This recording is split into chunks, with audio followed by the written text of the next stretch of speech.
He thought he was invincible because he wore a $5,000 suit and spoke a language he assumed she didn't understand. He sat at the best table, looked her up and down, and called her trash in the dialect of his grandfather. He expected her to blush, to apologize, to scurry away. Instead, she leaned in, smiled, and corrected his grammar. That was the exact moment the ruthless head of the Moretti family realized he was completely outmatched. The kitchen of Il Cavallo Bianco smelled of burning garlic, expensive truffles, and quiet desperation. It was a high-end establishment, the kind of place where men in bespoke suits paid $80 for a plate of pasta that cost $4 to make, just to impress women who were busy calculating the exit strategy of the date. Tessa stood by the stainless steel prep station. She pressed the heel of her hand against her lower back, trying to rub away a dull ache that had taken up permanent residence near her spine. Her black, non-slip shoes were giving out. The left sole was peeling away from the leather, currently held together by a thin strip of black electrical tape she'd applied in the employee locker room 3 hours ago. She needed new shoes. They cost $45 at the big box store across town, but $45 was also exactly the deficit she currently faced for her half of next month's rent. The shoes would have to wait. They always did. Table 7 needs their branzino, Tessa. Move. That was David, the floor manager, a man whose entire personality was built around kissing the rings of the wealthy patrons and screaming at the minimum wage staff. He was sweating through his cheap dress shirt. Chef's still plating it.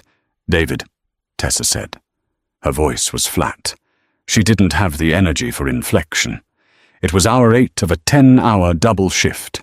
She watched the expediter slide the heavy porcelain plates onto the heat lamps.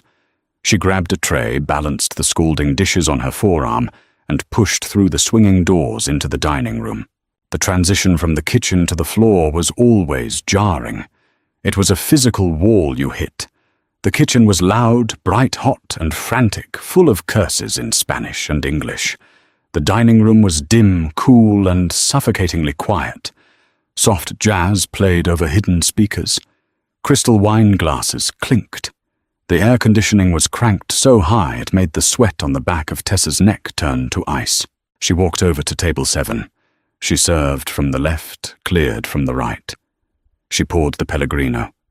She offered a rehearsed hollow smile that didn't reach her eyes. The couple at the table didn't look at her. They didn't stop their conversation. The man merely shifted his arm so she could place the plate down, a gesture born of muscle memory rather than acknowledgement. To them, Tessa wasn't a person. She was a mechanism, a piece of furniture that delivered food. Tessa didn't mind the invisibility. In fact, she preferred it. When they didn't look at her, she didn't have to pretend she cared about their lives. She didn't have to pretend she wasn't mentally calculating whether she could afford generic brand laundry detergent, or if she'd have to wash her uniforms in the sink with dish soap again. She retreated to the wait station, tucking her tray under her arm. Jenna, another server, was leaning against the espresso machine, furiously texting on her phone. Jenna had red rims around her eyes. "Tips are garbage tonight," Jenna whispered without looking up. "Table 4 left me 5% on a $300 check. I want to burn their cars." "It's a Tuesday," Tessa said, grabbing a polishing cloth and aggressively wiping down a stack of water glasses. "Rich people don't tip well on Tuesdays. They think we're lucky they showed up." Jenna let out a dry, humorless laugh. "I'm short on my car payment. If I don't pull at least $200 tonight, I'm taking the bus next week." Tessa kept wiping the glass. The glass squeaked. She knew the panic Jenna was feeling. It was a cold, heavy stone sitting at the bottom of the stomach. The math of poverty. It was exhausting. It demanded all your cognitive processing power, leaving nothing for dreams, hobbies, or personality. Just survival. Tessa wasn't supposed to be here. 3 years ago, she had been sitting in a sun-drenched classroom in Florence, dissecting the morphological differences between regional Italian dialects. She had a full scholarship. She had a future in linguistics. Then the phone call came. Her mother's diagnosis, the medical bills, the brutal, unforgiving reality of the American healthcare system. Tessa dropped out, flew back, and started waiting tables to keep the debt collectors from taking the house. Her mother passed away 6 months later anyway, leaving Tessa with nothing but a mountain of past due notices and an encyclopedic knowledge of a language she now only used to occasionally translate the menu for confused tourists. "David looks like he's going to have a stroke," Jenna murmured, nodding toward the front of the restaurant. Tessa looked up. David was standing by the heavy mahogany entrance doors. He wasn't just sweating now, he was pale. His hands were fluttering nervously around his waist. The low hum of the dining room seemed to dip. A ripple of tension moved through the room, subtle but undeniable. People stopped talking mid-sentence. Forks hovered over plates. "Oh, God." Jenna breathed, her hands dropping from her phone. She took a step back, hiding herself slightly behind the espresso machine. "No, not tonight." "Who is it?" Tessa asked. "Moretti," Jenna said. The name tasted like ash. "Matteo Moretti." The door swung open, held wide by a man built like a cinder block. He scanned the room with a cold, mechanical efficiency, his eyes lingering on the blind spots, the exits, the spaces between the tables. Then Matteo Moretti walked in. He didn't burst through the doors. He didn't strut. He walked with a slow, deliberate grace that commanded absolute attention. He wore a charcoal suit that fit him with unnatural perfection, the kind of tailoring that whispered of generational wealth and private back-room fittings. He was tall, with sharp, angular features, a strong jawline, shadowed by a day's worth of stubble and dark hair, pushed carelessly back. He looked like old money. But the way he carried himself, the slight tension in his shoulders, the predatory stillness in his eyes, screamed violence. Tessa knew who the Morettis were. Everyone in the city did. You didn't have to watch the news to know who controlled the docks, who funneled money through the real estate high-rises, and who made local politicians sweat on debate stages. Matteo had taken over the family 2 years ago, after his father died, of a sudden, mysterious heart attack. Since then, the city had grown quieter, but the quiet was heavy. It was the silence of a choked scream. David practically sprinted to the front, bowing his head so low it was embarrassing. "Mr. Moretti, an absolute honor. We weren't expecting you, but of course your usual table is available." David's voice trembled. Matteo didn't look at him. He didn't even acknowledge David's existence. He just kept walking, moving past the hostess stand and directly into the main dining room. The cinderblock man followed a step behind him on his right. Another man, thinner, but wired with a nervous kinetic energy, flanked his left. They bypassed the front tables and headed straight for the large, semi-private booth in the back corner. The only problem was that a couple was already sitting there, midway through their appetizers. David scrambled after the men. "Sir, just give me 1 moment. I will clear the table." Matteo stopped at the edge of the booth. He looked down at the couple. The man in the booth, a wealthy executive type who normally barked at waiters for sport, looked up. The executive's face drained of color. He looked from Matteo to the cinderblock man, then down at his half-eaten calamari. Matteo didn't say a word. He didn't have to. The executive grabbed his napkin, wiped his mouth frantically, and stood up. "We were just leaving," he mumbled, practically pulling his date out of the booth. They abandoned their food, their coats, and half a bottle of Barolo, scurrying toward the front door without looking back. Matteo slid into the leather booth. His men took the seats opposite him. Back at the wait station, Jenna was shaking her head violently. "I'm not doing it! I am not serving that table!" "It's your section, Jen," Tessa pointed out quietly. "I don't care. Last time, he came in, one of his guys grabbed Maria by the wrist and left a bruise because she brought the wrong vintage. David fired Maria the next day to keep them happy. I'm not going over there. I will quit right now. I swear to God." Jenna was hyperventilating, her chest heaving under her starched white shirt. David came rushing into the wait station. He looked panicked, his eyes darting frantically. "Jenna, get over there. Water, no ice lemon on the side. Bring the reserve wine list. Now." "I can't." Jenna choked out, tears actually pooling in her eyes. "David, please, don't make me." David's face darkened, the panic morphing into cruelty. "You go over there, or you don't bother coming in tomorrow." Jenna let out a sob, freezing in place. She couldn't afford to be fired, but she was paralyzed by genuine terror. Tessa looked at Jenna. She looked at the tears spilling over the girl's mascara.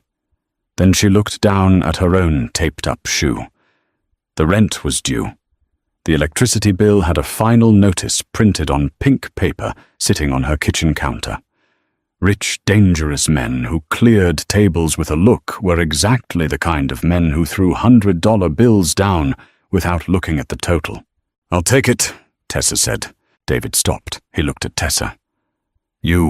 "I'll take the table. Give me the check. I get the tip."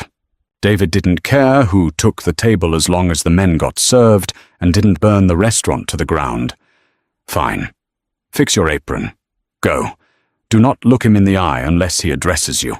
Do not interrupt him." Tessa didn't bother fixing her apron. She grabbed 3 heavy crystal water goblets, a silver pitcher of iced water, and a small plate of lemon wedges. She didn't feel fear. You needed a surplus of energy to feel fear. Tessa was just tired. She walked across the dining room floor. As she approached table 4, the temperature seemed to drop. The 3 men were seated in silence. The thin, wiry man was tapping his fingers on the table. The cinderblock man was staring straight ahead. Matteo was leaning back against the leather upholstery, slowly rotating a heavy silver lighter between his fingers. He pulled a cigarette from an inner pocket and placed it between his lips. Smoking indoors had been illegal in the city for 15 years. Tessa watched as he flicked the lighter. A flame flared. He inhaled deeply, the tip of the cigarette glowing bright orange.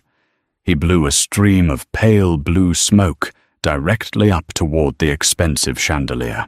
Nobody in the restaurant moved to stop him. Nobody said a word. Tessa stepped up to the table. Tessa moved with practiced efficiency. She didn't hesitate. She placed the crystal goblets down, 1, 2, 3. She picked up the silver pitcher and began pouring. She didn't let the lip of the pitcher touch the glass. She didn't spill a drop. Matteo didn't look at her. He kept his gaze fixed on the thin, wiry man across from him. "I told you to handle the shipment at the eastern port," Matteo said. His voice was low, gravelly, and entirely devoid of warmth. The wiry man shifted uncomfortably. "We tried, boss. The union rep is holding out. He wants a bigger cut. Says the risk is higher now." Matteo took another drag of his cigarette. "He doesn't dictate the risk. I do. Tell him he takes what we offer, or we put someone in his chair who knows how to say thank you." Tessa finished pouring the water. She set the small dish of lemons in the center of the table. "Would you gentlemen care to see the reserve wine list? Or can I start you with something from the bar?" she asked. Her voice was steady, polite, but completely neutral. Matteo slowly turned his head. He looked at her. It wasn't a glance. It was an appraisal. He looked at her worn uniform, the slight fraying at the collar of her shirt, the dark circles under her eyes. His gaze was heavy, invasive, and entirely dismissive. He looked at her the way a man looks at a smudge on a window before demanding someone else clean it. He didn't answer her. Instead, he turned his attention back to his men. He switched languages. He began speaking in Italian, not the melodic textbook Italian taught in universities.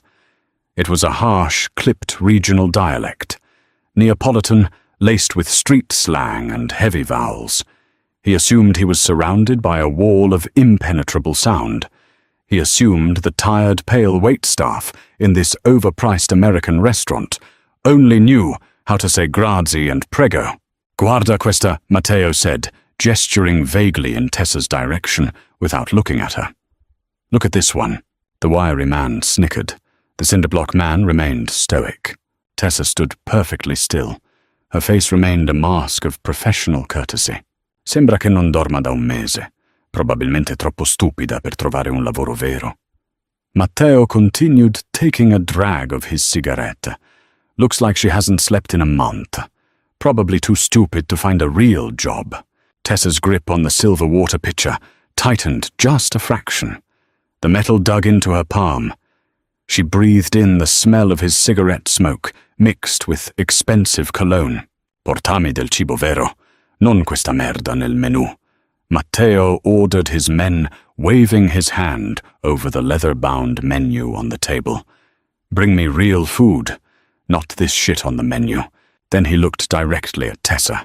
He gave a sharp, arrogant whistle, the kind you'd use to call a stray dog. He pointed a finger at her. Ehi, sciacquetta, he barked. Hey, trash. Voglio una bistecca, cotta al sangue, e dille di muoversi prima che mi incazzo. Speriamo che non inciampa sui suoi stessi piedi. I want a steak, rare, and tell her to move before I get pissed. Let's hope she doesn't trip over her own feet. The wiry man translated a smirk playing on his lips.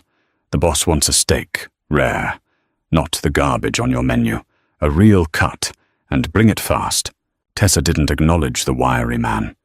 She didn't write anything down on her notepad. She stood at the edge of the table, holding the pitcher, the weight of her exhaustion, suddenly burning away, replaced by a cold, sharp clarity. She looked at Matteo, really looked at him.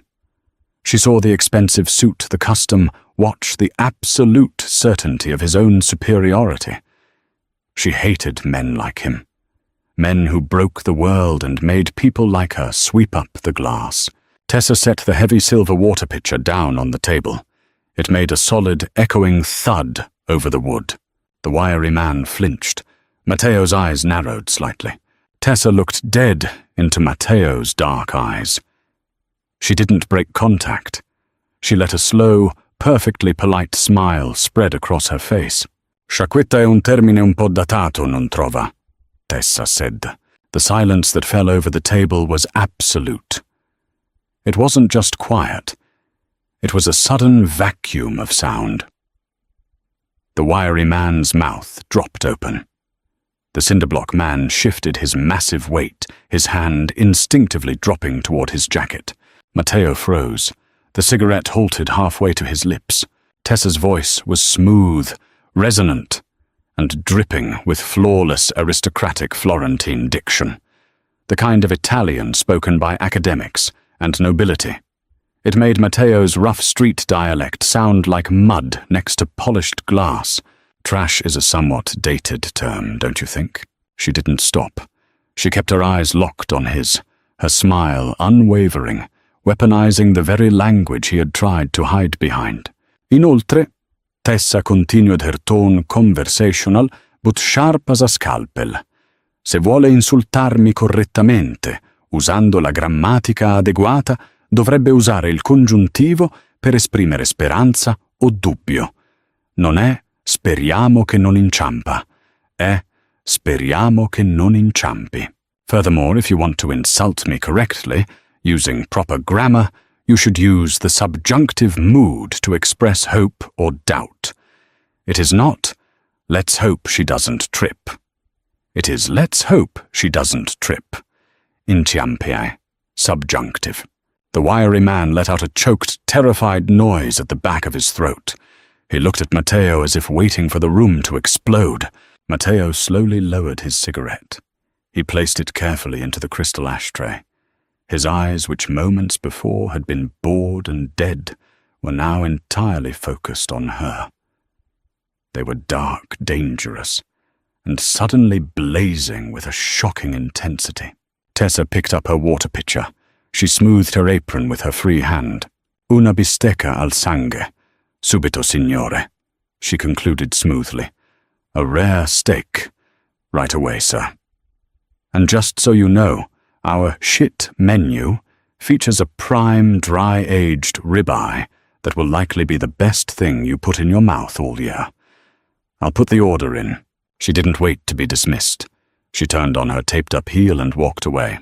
Behind her, the table remained dead silent. She felt the heavy burning weight of Matteo Moretti's stare tracking her all the way across the dining room, burning a hole straight through her spine. She pushed through the swinging doors into the kitchen. The noise hit her like a wave. The heat wrapped around her. She walked over to the POS system, her hands shaking slightly, not from fear, but from the massive adrenaline dump of finally, for once, in her miserable 3 years of service work, biting back. She punched in the order for the ribeye. "Hey!" David hissed, appearing at her elbow. His face was slick with sweat. "What happened? Are they okay? Why did he stop smoking? Did you say something?" Tessa ripped the printed ticket from the machine and slammed it onto the metal pass. "They're fine, David," Tessa said, her voice dropping back into its flat, exhausted monotone. Just a minor disagreement over syntax. Out in the dining room, Matteo Moretti leaned back in his booth. He didn't pick his cigarette back up. He rested his elbows on the table, staring at the swinging kitchen doors. "Boss," the wiry man whispered, terrified. "Do you want me to get the manager? We can have her fired. We can—" Matteo held up a single hand. The wiry man snapped his mouth shut instantly. Matteo kept staring at the doors. A slow, incredibly dangerous smirk pulled at the corner of his mouth. "No," Matteo said quietly. "Nobody gets her fired." He reached for his glass of water, took a sip, and didn't take his eyes off the kitchen. "Leave her exactly where she is." The dry-aged ribeye hissed on the ceramic plate, a thick slab of violently seared meat resting in a pool of dark, fragrant au jus. The smell of roasted marrow and burnt rosemary cut through the sterile kitchen air. Tessa wiped the rim of the plate with a clean towel. She hoisted the heavy tray onto her shoulder. Her lower back gave a sharp, warning throb. She ignored it. She pushed through the swinging doors and walked back into the ice-cold dining room. Table 4 had not moved. The wiry man was sweating lightly, his eyes darting toward the entrance every few seconds. The large man sat perfectly still, a human boulder in a custom suit. Matteo was waiting. He tracked her approach. He didn't look at her legs or her waist, the way most men in this restaurant did when they thought the waitstaff couldn't see. He looked at her face. He studied her micro-expressions, the set of her jaw, the relaxed slope of her shoulders, the absolute lack of deference in her eyes. Tessa arrived at the table. She served from the left. She placed the steak directly in front of him. "Dry-aged ribeye. Rare," Tessa said smoothly. She didn't use Italian this time. The point had already been made. "Care for cracked pepper, or is the chef's seasoning sufficient?" Matteo looked down at the plate.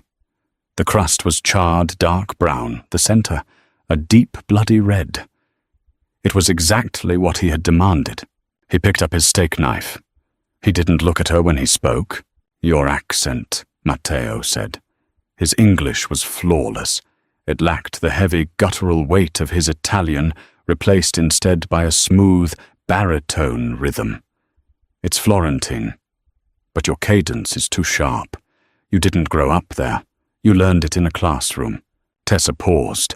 She held the pepper mill in both hands. She could have walked away. She should have walked away. David was watching from the host stand, his face pale with anxiety. "I studied at the Università degli Studi di Firenze," Tessa replied, keeping her voice carefully neutral. "For 3 years. Applied linguistics." Matteo cut into the steak. The knife slid through the meat like butter. He took a bite, chewed slowly, and swallowed. "And yet," Matteo said finally, looking up at her, "you are here, wearing a polyester shirt and carrying water for men who call you trash. Why?" The bluntness of the question felt like a physical shove. People didn't ask why in polite society. They asked, "How are you?" and ignored the answer. "Life is full of unexpected detours, Mr. Moretti," Tessa said. Her tone was polite, but it held a definitive edge, a steel door closing. "If the steak is to your liking, I'll leave you to your meal." "I didn't dismiss you," he stated quietly. It wasn't a threat. It was a simple factual observation of the power dynamic. He was the patron. She was the server. He was the apex predator of the city. She was a girl with tape on her shoe. Tessa didn't flinch. She met his gaze. "My section has 4 other tables, sir. 2 of them need their checks, and 1 is waiting on a bottle of Chianti. I am paid to serve the room, not to provide biographical entertainment." The wiry man across the table choked on his water. He slammed his glass down, coughing into his napkin, his eyes wide with horror at her sheer audacity. Matteo stared at her. The silence stretched. The low jazz music playing from the ceiling speakers suddenly felt incredibly loud. Tessa felt the familiar spike of adrenaline, the cold sweat prickling at her hairline. She had pushed it. She knew she had pushed it. Then the corner of Matteo's mouth twitched. A fraction of an inch. "Go serve your Chianti, Tessa," he said softly. He had read her name tag. He hadn't called her a waitstaff pejorative. He used her name, and the way he said it, rolling the double S, slightly made the hair on her arms stand up. She turned and walked away. For the next 45 minutes, she avoided table 4. She sent Jenna over to refill their water. Jenna returned to the wait station, hyperventilating, claiming Matteo hadn't even blinked when she filled the glasses. When the men finally stood to leave the dining room, seemed to collectively exhale. Matteo buttoned his suit jacket. He didn't look back toward the wait station. He simply walked out the front doors, his men trailing behind him, parting the sea of wealthy diners like Moses at the Red Sea. Tessa waited a full 2 minutes before walking over to clear the table. The steak plate was completely clean. The water glasses were empty. Sitting in the center of the dark mahogany table, directly under the warm glow of the pendant light, was the leather checkbook. Tessa picked it up. She opened the flap. The bill was $240. Sitting on top of the receipt was a neat, folded stack of $100 bills. Tessa's breath hitched. She didn't want to count it. She knew instantly it was too thick. Her hands, which hadn't shaken when correcting a mob boss in his own language, trembled as she flipped through the crisp, uncirculated bills. 10, 20, 30, 40, 50. $5,000. There was no note, no phone number scrawled on a napkin, just a heavy, silent stack of legal tender. "Give it to me." David's hand darted out, trying to snatch the stack of bills from Tessa's fingers. They were standing in the small, cramped manager's office in the back of the kitchen. The smell of bleach and old fryer oil was suffocating. Tessa yanked her hand back, shoving the money deep into the pocket of her black apron. "It's my tip, David," she said, her voice dropping an octave. "It's a mistake," David hissed, his forehead gleaming with sweat. "Or it's dirty money. You think Matteo Moretti just leaves $5,000 on a $200 check out of the goodness of his heart? Men like that don't do charity. They buy things. They buy favors. I am putting it in the safe. If it's a mistake, he can come back and ask for it," Tessa said, her voice hard. "And if he doesn't, it's mine. Read the labor laws, David. You touch a server's cash tip, I'll call the labor board so fast your head will spin." David sneered. "You think the labor board cares about Mafia money? You're going to get this restaurant burned to the ground because you want to play tough." "I served the table. I took the risk. I keep the cash." Tessa turned and walked out of the office. She went straight to the employee locker room, stripped off her apron, and changed into her street clothes. Her hands were still shaking. $5,000. It was a ridiculous amount of money. To the people dining in the front room, it was a weekend trip to Aspen. To Tessa, it was oxygen. It was 3 months of rent. It was the overdue electricity bill. It was groceries that didn't come in a cardboard box. It was quite literally survival. She walked out the back door of the restaurant into the alley. The cold night air hit her lungs like broken glass. It was raining a fine, freezing mist that instantly soaked through her thin denim jacket. She walked quickly. She didn't take the bus. She didn't want to sit in an enclosed space with a small fortune sitting in her pocket. Every shadow in the alleyway looked like a man in a custom suit. Every passing car sounded like a threat. The psychological weight of the money was crushing. David was a coward, but he wasn't wrong. Men like Matteo Moretti didn't give away money for nothing. The tip wasn't a reward for good service. It was a collar. It was him saying, "I have so much power that I can change your entire life with the change in my pocket." She stopped at an ATM inside a brightly lit 24-hour convenience store. The fluorescent lights buzzed overhead. The clerk behind the bulletproof glass barely looked up from his phone.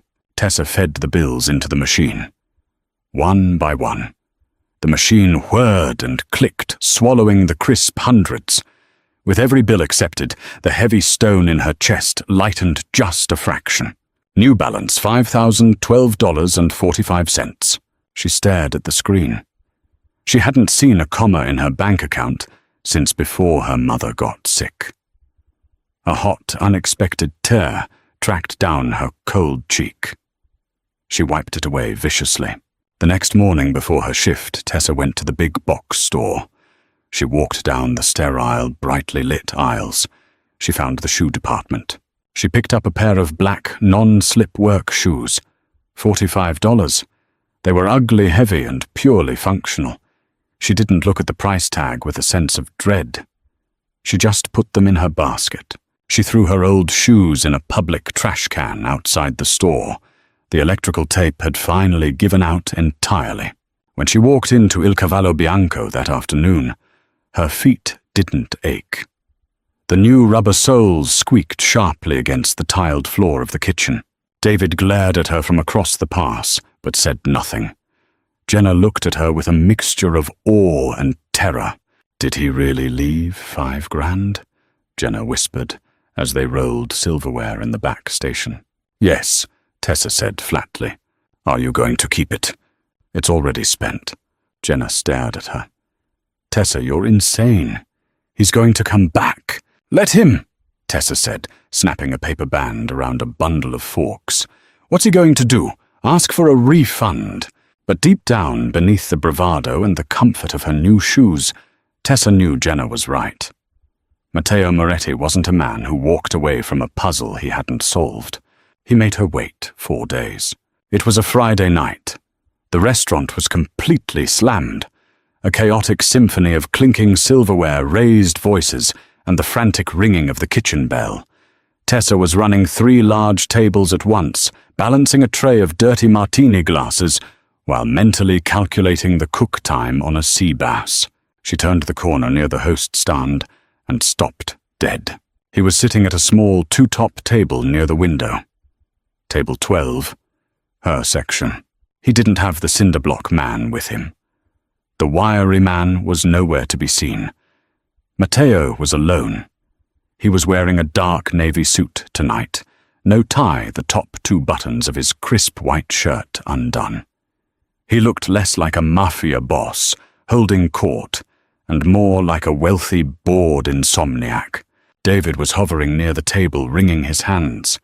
Matteo was ignoring him, looking out the rain-streaked window at the passing city traffic. Tessa took a deep breath.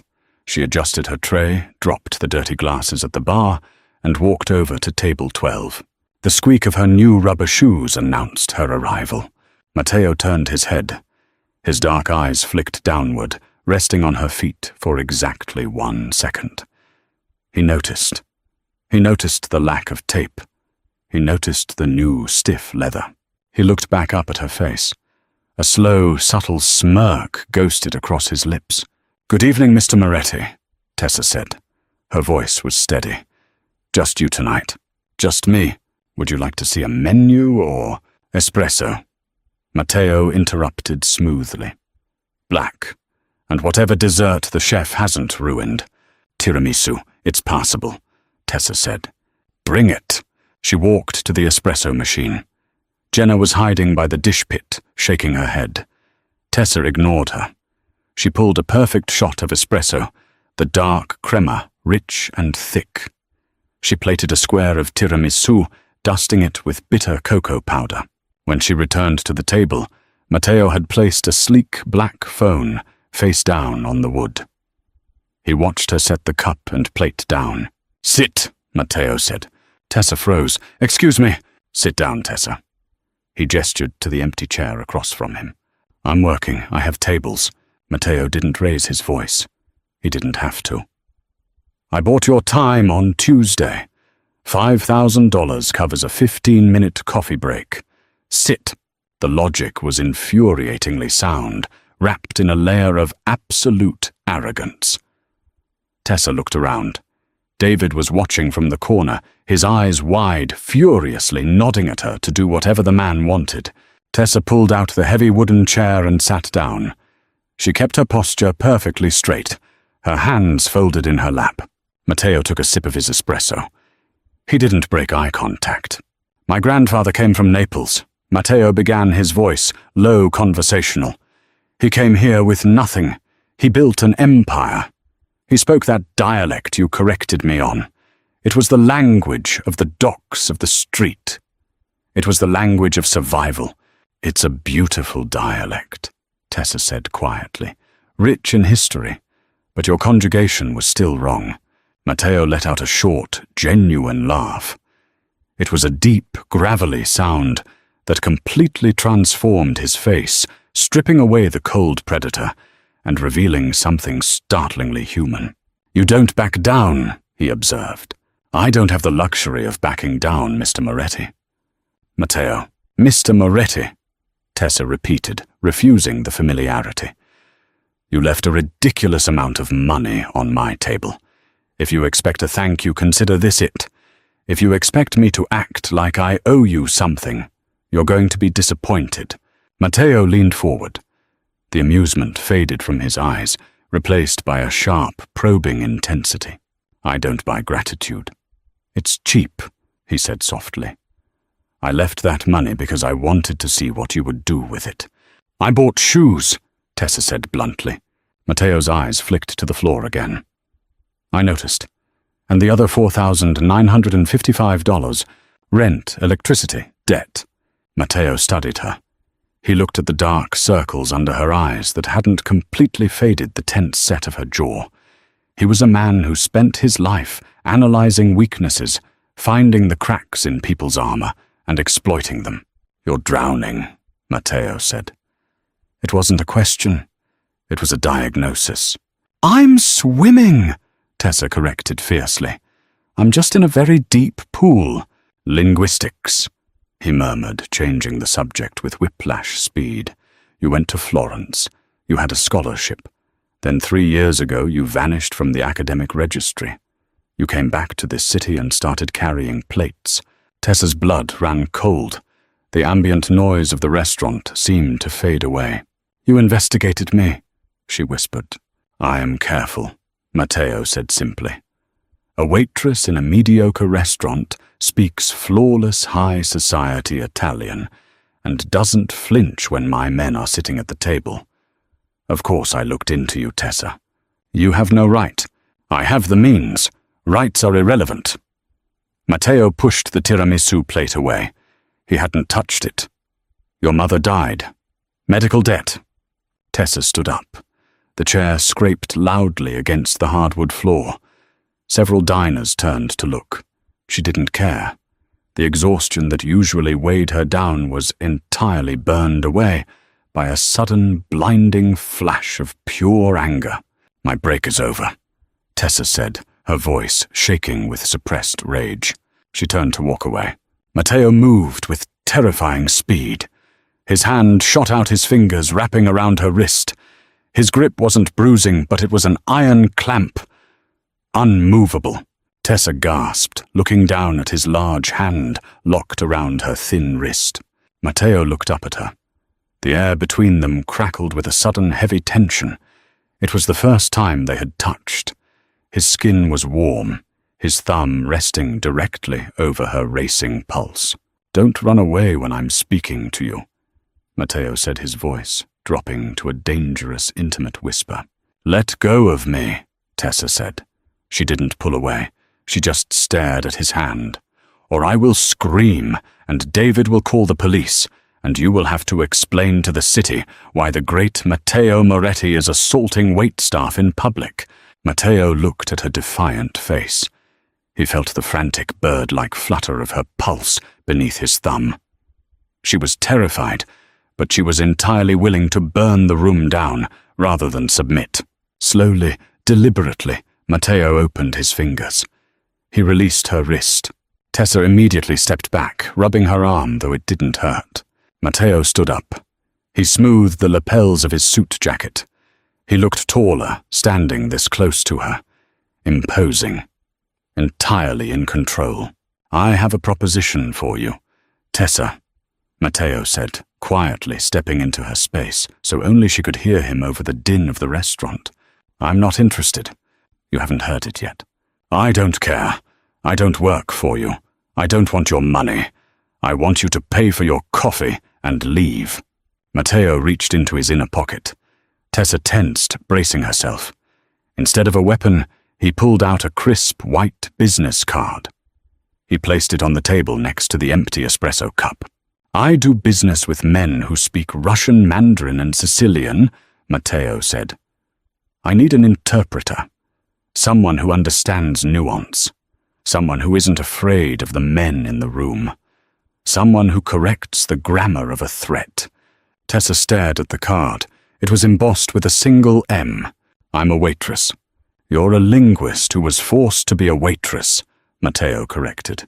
"And you are currently wasting your life serving cold fish to men who treat you like furniture." He stepped past her, moving toward the front exit. He paused, turning back slightly. "10,000 a week. Cash. You only work when I need you." Matteo didn't wait for an answer. He walked out into the rain, leaving Tessa standing alone in the middle of the crowded dining room, staring at the white card on the table as if it were a live grenade. The business card sat on Tessa's chipped Formica kitchen counter for 3 days. It sat there while she boiled off-brand pasta for dinner. It sat there while she carefully glued a broken coffee mug back together.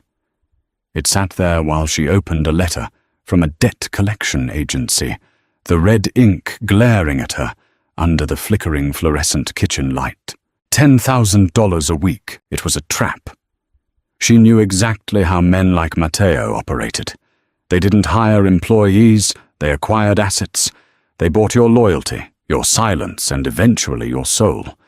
But as she stared at the overdue medical bills that still bore her dead mother's name, the cold, cynical math of survival overrode her moral preservation. She needed to breathe. Just for a little while. On Thursday morning, she picked up her phone and dialed the number. A man answered on the second ring. He didn't say hello. He just gave her an address and a time. 2 hours later, Tessa stepped out of a cab in front of a sleek, glass-fronted high-rise in the financial district.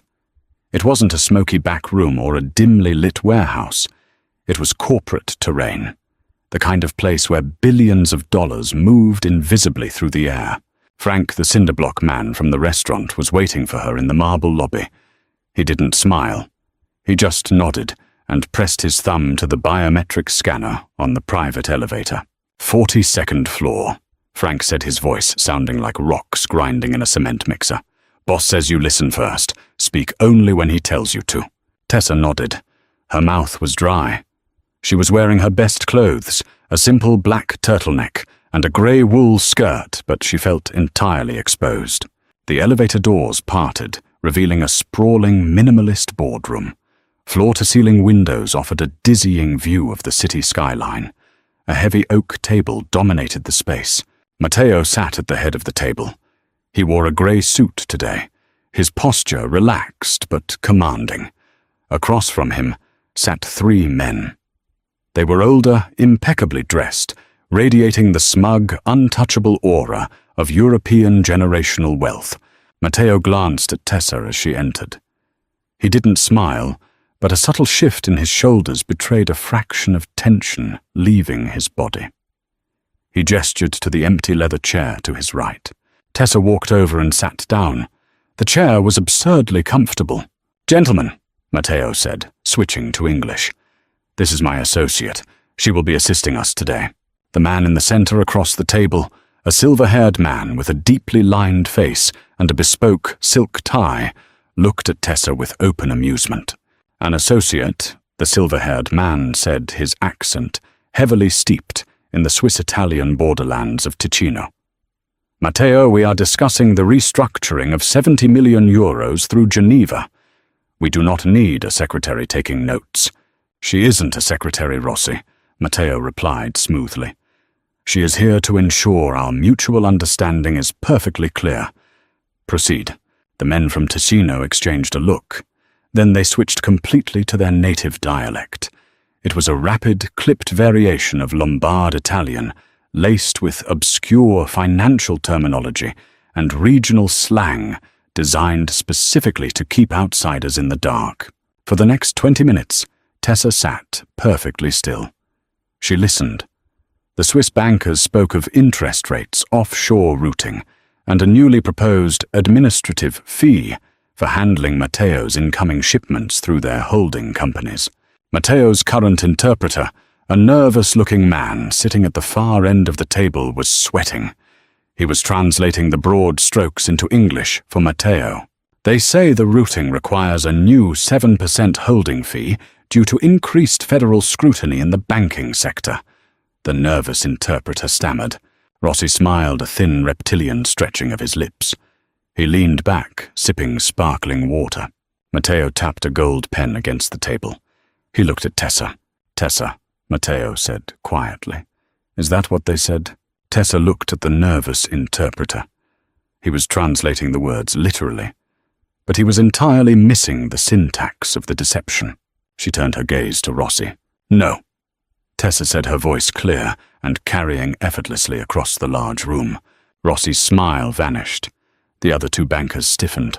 "They didn't use the term for federal scrutiny," Tessa continued, looking directly into Rossi's eyes.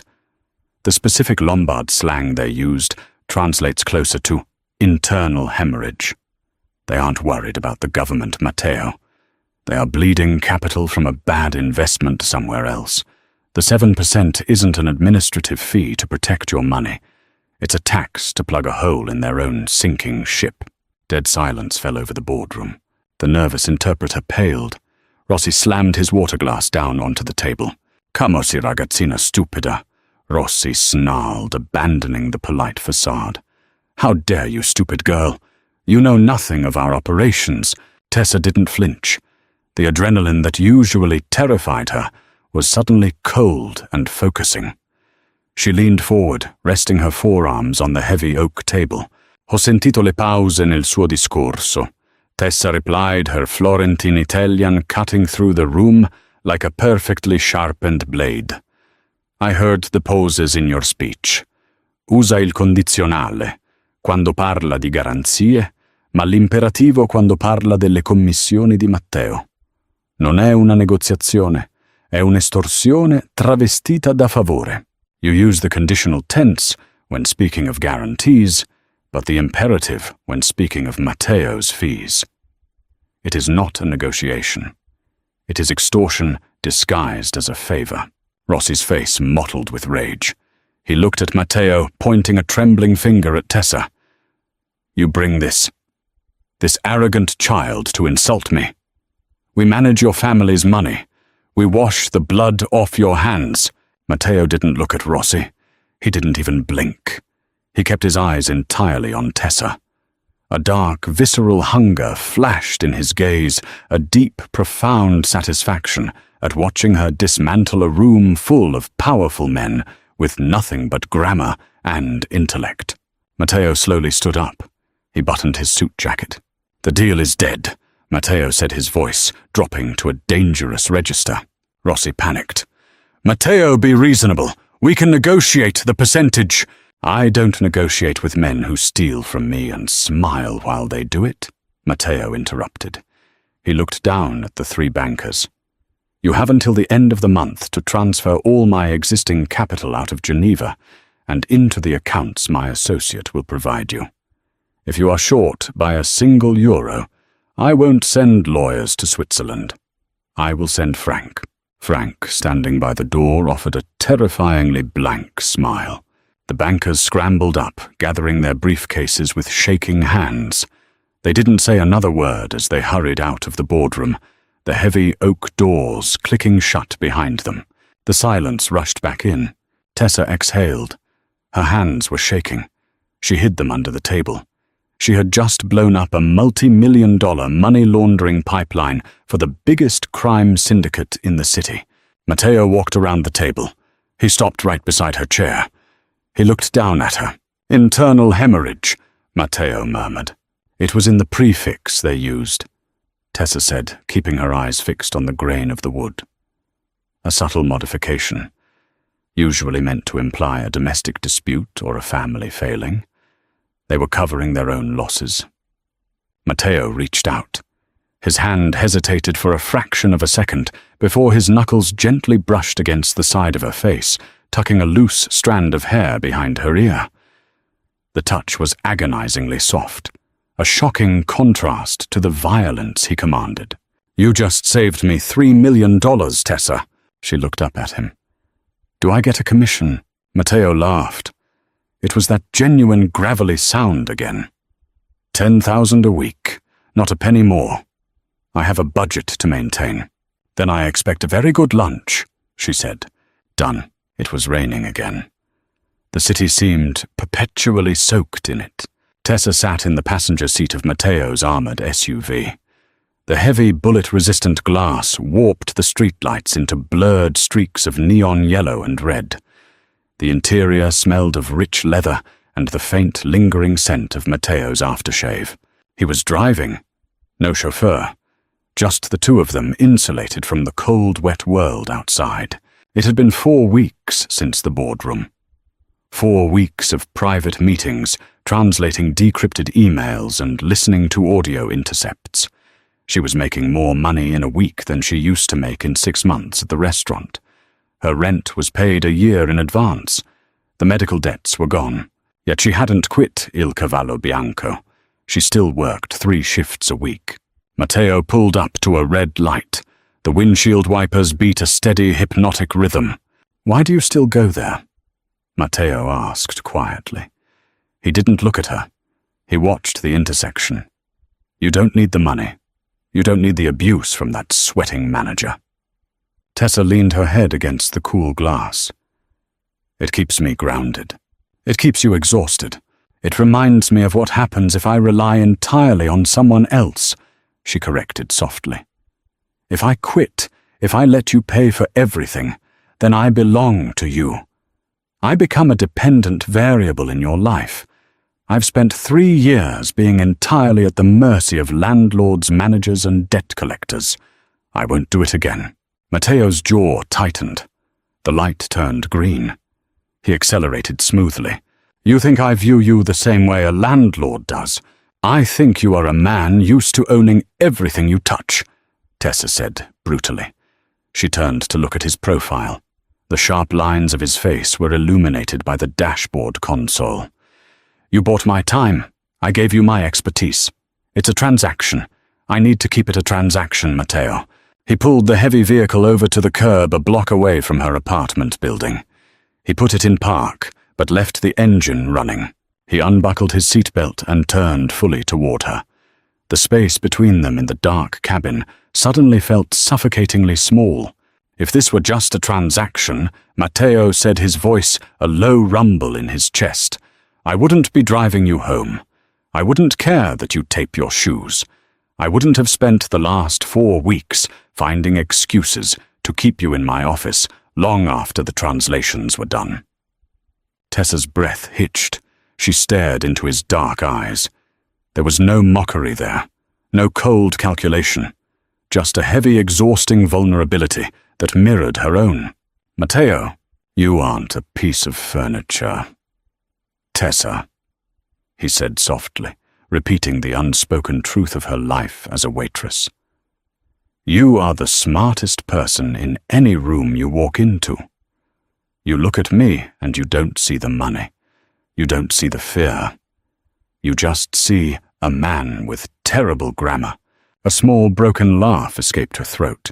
Matteo reached across the console. He didn't grab her wrist this time. He opened his hand, palm up, resting it on the center console. An invitation, not a command. Tessa looked at his hand. The knuckles were calloused. There was a faint, jagged scar running across the back of his thumb. The hand of a man who built his life on violence, offering her peace. Slowly, her hand trembling, she reached out. She placed her fingers against his palm. Matteo's fingers curled around hers, warm and solid. He didn't pull her closer. He just held her hand, anchoring her in the dark. "I don't want to own you, Tessa," he whispered into the quiet hum of the engine. "I want you to stand next to me. I want you to be the voice I listen to when the rest of the world is screaming." Tessa squeezed his hand. She felt a tear slip down her cheek, hot and unbidden. She didn't wipe it away. "I have a shift tomorrow at 4, she whispered. Matteo smiled, a slow, gentle curve in the shadows. "Then I'll pick you up at 3:30. Don't wear the polyester." The Friday dinner rush was brutal. The air conditioning was failing again, and the kitchen was a humid swamp of burning grease and shouting line cooks. Tessa stood at the wait station. She wasn't carrying a tray. She wasn't holding a polishing cloth. She was just standing there watching the chaos. David came storming out of the back office, his tie loosened, his face flushed purple. "Tessa Table 9 has been waiting for their drinks for 10 minutes. What are you doing, Waitress?" Tessa looked at David. She really looked at him. She saw a man who yelled at minimum wage workers because it was the only power he had in a world that mostly ignored him. She used to fear him. Now she just felt a profound, overwhelming pity. She reached behind her back and unfastened the strings of her black apron. David stopped screaming. His mouth hung open. "What are you doing?" Tessa folded the apron neatly. She placed it on the counter next to the espresso machine. "I'm resigning, David," Tessa said smoothly. "You can't resign on a Friday night. I'll blacklist you. You'll never work in this city again." Jenna, who was clutching a stack of menus nearby, gasped. Tessa reached into her pocket. She pulled out a thick envelope and slid it across the counter toward Jenna. "That's for your car payment," Tessa said, looking at her friend. "And next month's rent. Quit this place, Jen. You're better than this." Jenna stared at the envelope, her eyes welling with tears. David slammed his hand on the counter. "You walk out that door, you don't get your last paycheck. I'll report you for..." "For what, David?" Tessa interrupted. Her voice didn't rise, but it carried a sudden chilling authority that made David step back. It was the cadence of a boardroom, the tone of a woman who destroyed Swiss bankers for sport. "If you withhold my pay, I will have my new employer's legal team audit your labor practices for the last 5 years. I know about the shaved hours. I know about the tip pooling violations.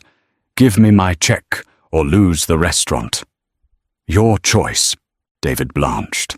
All the blood drained from his face. He looked at the neatly folded apron, then at Tessa, suddenly realizing the girl standing in front of him was entirely untouchable. Tessa didn't wait for his answer. She turned and walked out of the kitchen. She pushed through the swinging doors into the dining room for the last time. The air was cool. The jazz music played softly. And there, waiting by the front doors, was Matteo. He was wearing a perfectly tailored black overcoat. Frank was standing outside on the sidewalk, holding an umbrella against the drizzle. Matteo stood inside the foyer, completely ignoring the hostess. His dark eyes locked on the kitchen doors. When he saw her, the dangerous, guarded mask he wore for the world fractured. He smiled. Tessa walked across the dining room floor. The heavy, squeaking rubber soles of her work shoes felt lighter with every step. She stopped in front of him. "You're early," she noted. "I don't like waiting," Matteo replied. He held out his arm. Tessa looked at the expensive fabric of his coat. She thought about the money, the danger, and the terrifying world he lived in. She thought about the language of power, and how for the first time in her life she was fluent in it. She reached out and looped her arm through his. "Andiamo," Tessa said softly, her Florentine accent wrapping around the word like silk. "Let's go." Matteo looked down at her. He pulled her slightly closer, his hand covering hers where it rested on his arm. "Da vuoi," he replied, his grammar perfectly flawless. "Wherever you want." They walked out the heavy mahogany doors together, stepping into the rain, the cinder-block man holding the umbrella over them both.